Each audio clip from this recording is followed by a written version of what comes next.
Hello everyone, my name is PauLInstaMyooin, and we're back for Pokemon Y Shiny Hunting episode 195, Lapras. If you didn't watch the last episode, why didn't you? And this episode's topic is by me.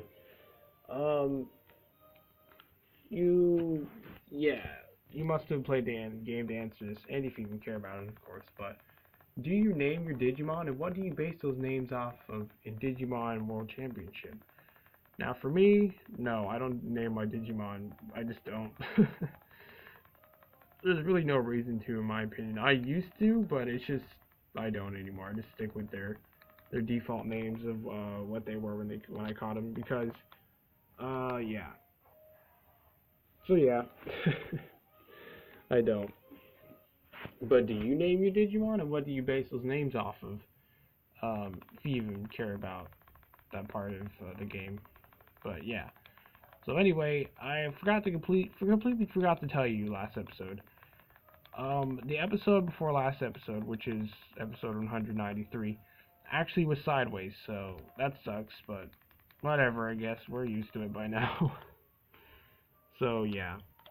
But anyway, like I was talking about last episode, I was talking about Damien and Shane, their episode of playing Yandere Simulator. So, anyway, like I was explaining what Senpai meant and all that.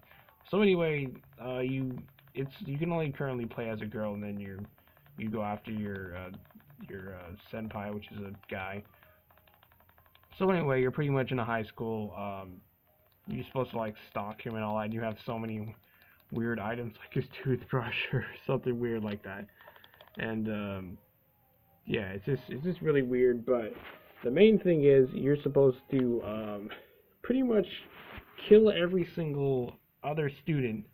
There's like everyone there until it's just you and your senpai. So it takes a while because you gotta lure them alone and all that, and then hide the evidence. And yeah, if you ever get caught, you'll have to restart the whole thing. And yeah. So anyway, they only played like half the episode of that, and then they went on to this other game.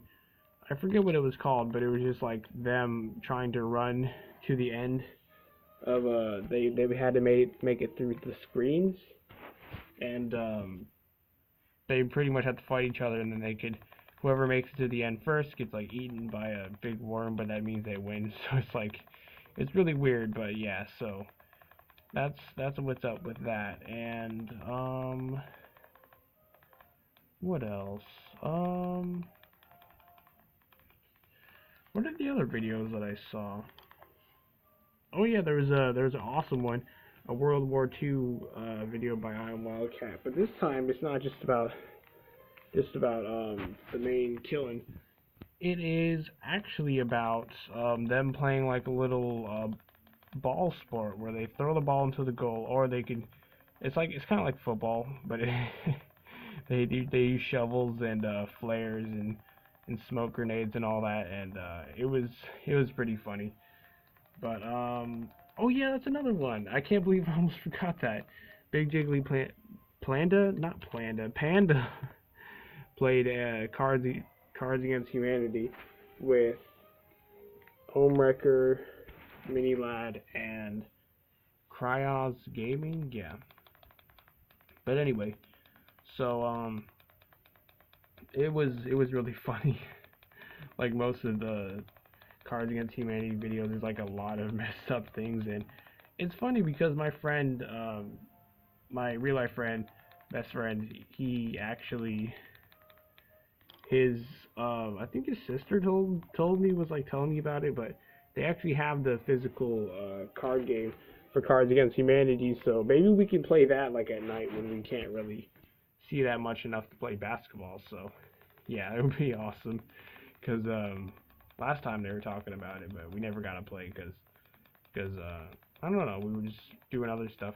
But yeah, so that'll be freaking awesome. And just I wonder how because sometimes you get a blank card and you can like write in what you would want to do. I think for those you would have to get like a separate piece of paper so you wouldn't ruin the card. So it's like, yeah, I think so. Or maybe that counts as like a permanent card. I hope not. That would be stupid. No. If I was like my own card game, Like if I had the physical ones, then I would just have like a separate piece of paper each time for the blank cards. And yeah, so well, obviously they would know who put it, but actually, well, I guess if you wanted to, well, if they ask me like, oh, is this your card, then I'll just like for real tell them. I won't just try to say like no and try to lie, because I am an honest person. But yeah, but anyway, so yeah, what are the other videos? Before I start talking about Chili's videos, because I remember most of them now. I think that might have been all the ones from the YouTubers I. Oh wait, no, the one from a YouTube channel that I really like, because he if you see most of his older videos, he talks a lot about different things in Yu-Gi-Oh, and I just really like him a lot. He's really awesome. So if you like Yu-Gi-Oh, you can go to him. But it's literally called Your Yu-Gi-Oh channel. That's what it's called, and it's a really awesome. I forget his name, but he's a black guy with he's bald and he has a goatee. I think that's what it is. But anyway, he's really awesome. Finally he made another video.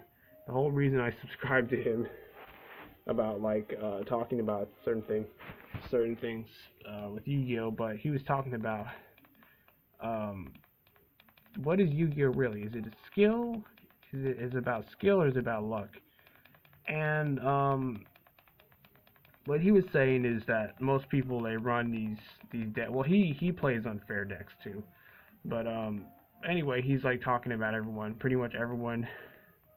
Most people use a magician deck or a fluffle or a pendulum deck, and yeah, he was talking about that. And then he says, if you just want to take the luck out of it, just have cards in your deck that can search for other cards, like, so you can get them easier. And then yeah, so it's like, he's like, it's taking the luck out of that, because it really is. It all depends on if you get the card that he's allowed you to search for another card, which that's not that bad. It's really that's fair in my opinion, because you can choose to do that if you want. But the actual card, what it for real does, like I said, oh, that's another example. So a card called Tin Goldfish. You summon that. If you normal summon that, you can special summon a level 4 monster from your hand. I think it has to be level 4. I don't think it can be lower than that. So that's like a cheap, unfair thing in my opinion. You're able to just bring that out for like no price. And you're probably thinking, if you see my deck, you're like, oh, you have pendulum cards. You can pendulum summon. So that's bringing it out with no price. Well, it's really not. I only have 2 pendulum cards in my whole deck. One being Zanny Zebra, for not only to be able to have the very rare chance to be able to pendulum summon, but also it's really good because the turn that you put in the pendulum zone, or if you normal summon it, you can actually negate a zone, either spell or monster of your opponents that they can't use, so they can't use that zone. So yeah. So then the other pendulum monster I have is Performable Gum Alton, or it used to be called Performable Rubber Mutton. And it's like a sheep, and it's like, looks like rubbery. It looks like bubble gum, pretty much. But anyway, I have that for a really good reason, is that once a turn, you can prevent a monster from being destroyed by battle. So that's another reason why I have one of those. And not only that, but of course, like the rare chance to be able to pendulum summon in my deck. And yeah, so I think Performable Gum Alton's like a level 7 on the pendulum scale. I think so. I look for like because the highest one that I can normal summon is a level 6 or level 6s, and that's my blowback dragon. So I want to make sure I'm able to bring that out. And then Zanny Zebra is like a level 2 for the pendulum scale, and its level is actually level 2 as well. And then Performable Gum Mountains, I believe, is a level 5 monster. So yeah. because it only takes one monster to sacrifice to bring out on the field. And it has some pretty good defense as well. But anyway, yeah, if you're saying like, oh well, you have that, so you're being cheap as well. Like I said, my deck is huge, and it's such a rare chance that I would get those. So it's not like it's so bad to where like, it's not like I'm putting Goblinberg in my deck. Goblinberg's another one. You normal summon that. If you normal summon that, you can special summon level 4. Well, I think it's only level 4, or maybe level 4 or lower monster from your hand.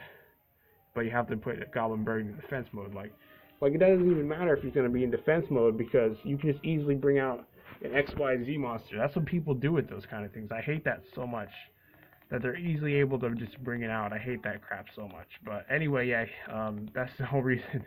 The whole reason I'm talking about the Yu-Gi-Oh is the Your Yu-Gi-Oh channel, that video, it was really awesome. It was a really cool talk, and hoping that he does that more, because it's been such a long time since he actually did one of those short videos and talking about stuff. And all right, so yeah, let's start talking about Chili's videos again. So, alright, so let's talk about their Disney venture.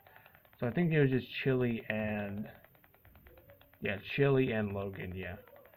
Anyway, so pretty much Logan took Chili on a Disney cruise, and they had a lot of fun. It was awesome. It was really cool. If you hear all that loud noise in the background, it's my family. I don't know why they're just yelling so much, but whatever. Anyway, so yeah, so pretty much they're on a cruise, and they got see a lot of cool stuff. I think they got to go to an aquarium. Like, they got to see a lot of different fishes and sharks, I believe, as well. And it was pretty cool stuff. But also they got to I forget what exactly they did, but I think it lasted like 3 videos, the vlog for the Disney cruise. So it was like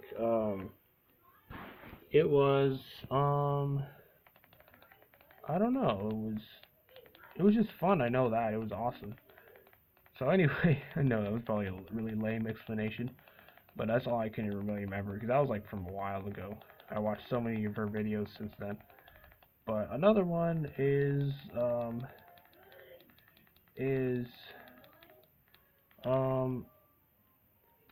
what is it? Another one is, yeah, when they went to a seafood place at one time.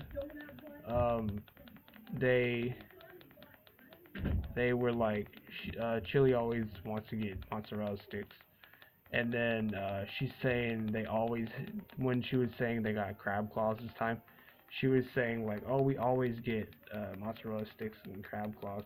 It sounded like she said that, but she didn't mean to. And then Logan and Tito was like saying like, oh yeah, we have to have cheese sticks with crab claws, otherwise it's just no good.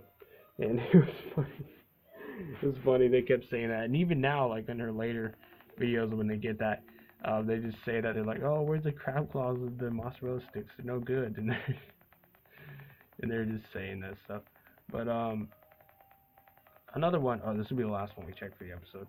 Another one is Easter prank they did on Logan. They filled the whole house, like on the ground, with eggs, plastic eggs. And it was crazy. It was like 4 baskets full at Walmart. Anyway, bye, Lapras. I've been your host, PauLInstaMyooin, and goodbye.